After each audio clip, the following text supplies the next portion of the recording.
ರಸಗೊಬ್ಬರ ಕೊರತೆ ನೀಗಿಸಲು ಮತ್ತು ಪೆಟ್ರೋಲ್ ಡೀಸೆಲ್ ಬೆಲೆ ಏರಿಕೆ ವಿರೋಧಿಸಿ ವಿದ್ಯುತ್ ಖಾಸಗೀಕರಣ ಹಿಂಪಡೆಯಲು ಆಗ್ರಹಿಸಿ ಕರ್ನಾಟಕ ಪ್ರಾಂತ ರೈತ ಸಂಘದಿಂದ ನೆಹರುಗಂಜ್ ಆವರಣದಲ್ಲಿ ಪ್ರತಿಭಟನೆ ಮಾಡಿ ಆಕ್ರೋಶ ವ್ಯಕ್ತಪಡಿಸಿದ್ದಾರೆ.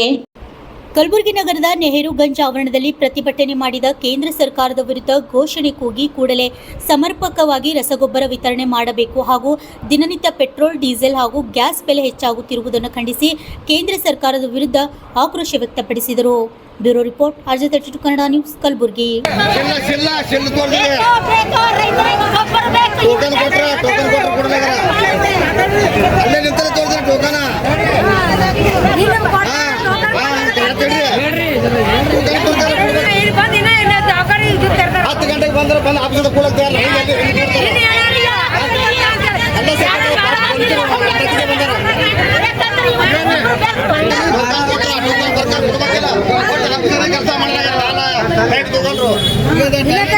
ರೈತರು ಕೊಳೆ ಮಾಡ್ಕೊಂಡು ಕುಂದಿರ್ತಾರೆ. ಬಂದಂಗ ಗಡಗಡ ಕೊಟ್ರೆ ಯಾಕೆ ಕುಂದಿರ್ತಾರೆ ಕೊಳೆ ನೋಡ ನೋಡು.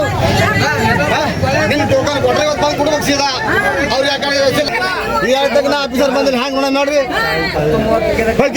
ಕೂತ್ ಪಗಾರ ತಗೋತಾರ ಅವರು. ಬಂದು ಕುಂದಿರ್ಬೇಕಂತ ಕರ್ಕೊಂಡವ್ರು.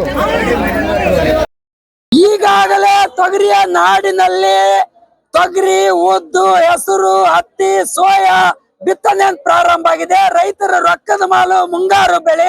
ಇವತ್ತು ರೈತರ ರೊಕ್ಕದ ಮಾಲನ್ನ ಬಾಯಾಗ ಮಣ್ಣು ಹಾಕೊಂಡು ಹೋಗ್ತಕ್ಕಂತ ಪರಿಸ್ಥಿತಿ ನಿರ್ಮಾಣ ಆಗಿದೆ.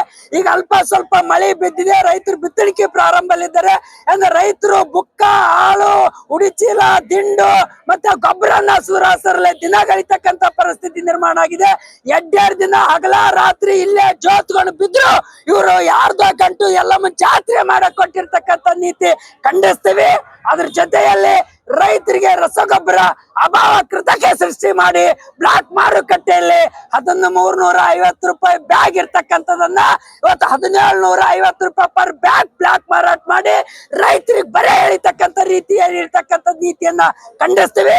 ಅದು ರೀತಿ ಅಲ್ಲದೇನೆ ಒಬ್ಬ ರೈತರಿಗೆ ಕನಿಷ್ಠ 2 ಚೀಲ ಕೊಡ್ತಕ್ಕಂಥದ್ದು ಇದು ಸಂವಿಧಾನದ ಬಾಹಿರಿದೆ, ಕಾನೂನ ಬಾಹಿರಿದೆ, ರೈತ ವಿರೋಧಿ ಧೋರಣೆ ಆಗಿದೆ. ಇವತ್ತು ನಾವ್ ಹೇಳಕ್ಕೆ ಬಯಸ್ತೀವಿ, ಒಬ್ಬ ರೈತರಿಗೆ ಸಾಕಾಗುವಷ್ಟು ಗೊಬ್ಬರನ್ನ ಕೊಡ್ಬೇಕು ಅಂತಕ್ಕಂಥ ಮಾತನ್ನ ಇವತ್ತು ಒತ್ತಾಯನ ಮಾಡ್ತಾ ಇದೀವಿ. ನಮ್ಮ ಕಲಬುರಗಿ ಜಿಲ್ಲೆಗೆ 1,500ದಿಂದ ಇನ್ನು 2,000 ಮೆಟ್ರಿಕ್ ಟನ್ DAP MOP ಗೊಬ್ಬರನ್ನ ಕೊಡ್ಬೇಕು ಅಂತಕ್ಕಂಥ ಮಾತನ್ನ ಒತ್ತಾಯಿಸಿ ಪ್ರತಿಭಟನೆ ನಡೆಸ್ತಾ ಇದೀವಿ. ಒಂದು ವಿಷಯ ಇವತ್ತು ಅವ್ರು ಹೇಳ್ತಾರೆ, ಇವತ್ತು 26 ಮತ್ತೆ 20 ಗೊಬ್ಬರ ಖರೀದಿ ಮಾಡ್ಬೇಕಂತೇಳಿ 2,250 ರೂಪಾಯಿ ಪರ್ ಬ್ಯಾಗ್ ಇದೆ. ಮುಂಗಾರು ಬೆಳೆಗದ ಅವಶ್ಯಕತೆ ಇಲ್ಲ. ಹಾಗಾಗಿರೋದ್ರಿಂದ ದುಬಾರಿ ರೇಟ್ ಇಂದ ಖರೀದಿ ಮಾಡಕ್ ಆಗಲ್ಲ. DAP ಗೊಬ್ಬರ ವಿತರಣೆ ಮಾಡ್ಬೇಕು ರೈತರಿಗೆ ಅಂತಕ್ಕಂಥ ಮಾತನ್ನ ಹೇಳಿಕೊಟ್ಟಿವಿ. ಒಂದ್ ವೇಳೆ ಗೊಬ್ಬರ ಕೊಡ್ಲಿಲ್ಲ ಅಂದ್ರೆ ಒಳ ಪಟ್ಟಿ ಹಿಡ್ಕೊ ಹೊರಗಡೆ ನಿಂದಿಸಿ ಬಟ್ಟೆ ಬಿಚ್ಚಿ ಮೆರವಣಿಗೆ ಮಾಡ್ತೀವಿ ಅಂತಕ್ಕಂಥ ಮಾತನ್ನ ಈ ಸಂದರ್ಭ ಹೋರಾಟದ ಮೂಲಕ ಎಚ್ಚರಿಕೆಯನ್ನ ಕೊಡ್ತಾ ಇದೀವಿ. ಬೇಕು, ನಮಗ ಬೇಕೇ ಬೇಕು. ರೈತರಿಗೆ ಕುಡಿಯಬೇಕು. ರೈತರಿಗೆ ಬಹಳ ತಕ್ಲೀಫ್ ಬಹಳ ಮಾಡಿಸ್ಕತ್ತಾರ. ತಕ್ಲೀಫ್ ಬಹಳ ನಡೆಸ್ಯಾರ ನೋಡ್ರಿ. ನಮ್ಮಂತ ಮುದುಕಿಯರಿಗೆ ಬಂದು ಬಹಳ ಹೈರಾಣ ಮಾಡಿಸ್ಯಾರ ನೋಡ್ರಿ. ನಮಗ ಕುಡಿಯಬೇಕು.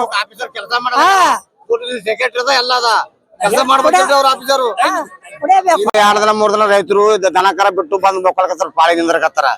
ನಾವು ಡ್ಯೂಟಿ ಪ್ರಕಾರ ಬರ್ಬೇಕು. ಪೊಲೀಸ್ ಸೆಕ್ರೆಟರಿ ಎಲ್ಲ ಕೊಡಲಾಗ್ಯಾರ ಅವ್ರ ಪಾಳಿ.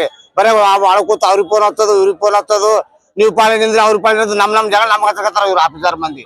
ತಮ್ದು ಕೆಲಸ ತಾವ್ ಡ್ಯೂಟಿ ಮಾಡ್ಬೇಕು, ಸೆಕ್ರೆಟರಿ ತಗೋಬೇಕು, ಪಾಳಿ ನಿಂದಿರ್ಬೇಕು, ಟೋಕನ್ ಕೊಡ್ಬೇಕು. ಟೋಕನ್ ಕೊಡ್ಲಾರ್ದೆ ಸುಮ್ನೆ ಒಬ್ಳು ಯಾಕೋನ ಕುಂದಿರ್ತಾರ. 10 ಗಂಟೆಗೆ ಇರ್ಬೇಕು. ಅವ್ರು ಬಂದ್ ಒಳಗ್ ಕೂತಾರ. ಯಾಕೆ ಹೋಗ್ಬೇಕು ನೋಡ ಮಾಡ್ರಿ. ಪೊಲೀಸ್ ಸೆಕ್ರೆಟರಿ ಎಲ್ಲ ಅದ. ಟೋಕನ್ ಕೊಟ್ರಿ ನೆನ್ನೆ, ಟೋಕನ್ ಕೊಟ್ರಿ ಟೋಕನ್ ಪ್ರಕಾರ ಕೊಡ್ಬೇಕಿಲ್ಲ. ಇಲ್ಲಿ ಟೋಕನ್ ನೋಡ್ರ 4 ನಂಬರ್ ಟೋಕನ್ ಯಾಕೆ ಕೊಡ್ಬಾರ್ದವ್ರು? ಯಾಕೆ ಕೊಡ್ಬಾರ್ದು? ಟೋಕನ್ ಕೊಟ್ರೆ ಕೊಡ್ಬೇಕಿಲ್ಲ ಟೋಕನ್ ಪ್ರಕಾರ. ಇವತ್ತು ಬಂದ್ ಮಂದಿ ಟೋಕನ್ ಕೊಡ್ರಿ, ನಾವು ನಾಳೆ ಬರ್ತೀವಿ ಅಂತಾರ. ಆ ಕಡೆ ಅವ್ರಿಗೂ ಕೊಡಲಾಗಾರ, ಈ ಕಡೆ ನಮಗೂ ಕೊಡಲಾಗಾರ. ಈಗ ಮಾಡಿ ರೈತರು ಪ್ರಯೋಜನ ಮಾಡಕತ್ತಾರ. ಒಬ್ಬವ್ರು ಎತ್ತ ಕತ್ತಿ ಬಿಟ್ಟು ಬಂದ್ 2 ದಿನ 3 ದಿನ ಬೀಳಕತ್ತಾರ. ಅವ್ರ ಖರ್ಚೇನೋ ಮಾತೇನೋ ರೈತರ ಬಗ್ಗೆ ಯಾರಿಗೂ ಕಾಜಿನೇ ಇಲ್ರಿ. ಆಫೀಸರ್ ಕಾಜಿ ಇಲ್ಲ, MLA ಕಾಜಿ ಇಲ್ಲ, ಯಾರಿಗೂ ಕಾಜಿ ಇಲ್ಲ. ಈ ತರ ನಡೆದ ಪೂರಾ ಅವ್ಯವಹಾರ. ಯಾರ ಆಪ್ತದೇವ್ರನ್ನ ಅವ್ಯವಹಾರ, ರಾಜಕೀಯ ಅವ್ಯವಹಾರ.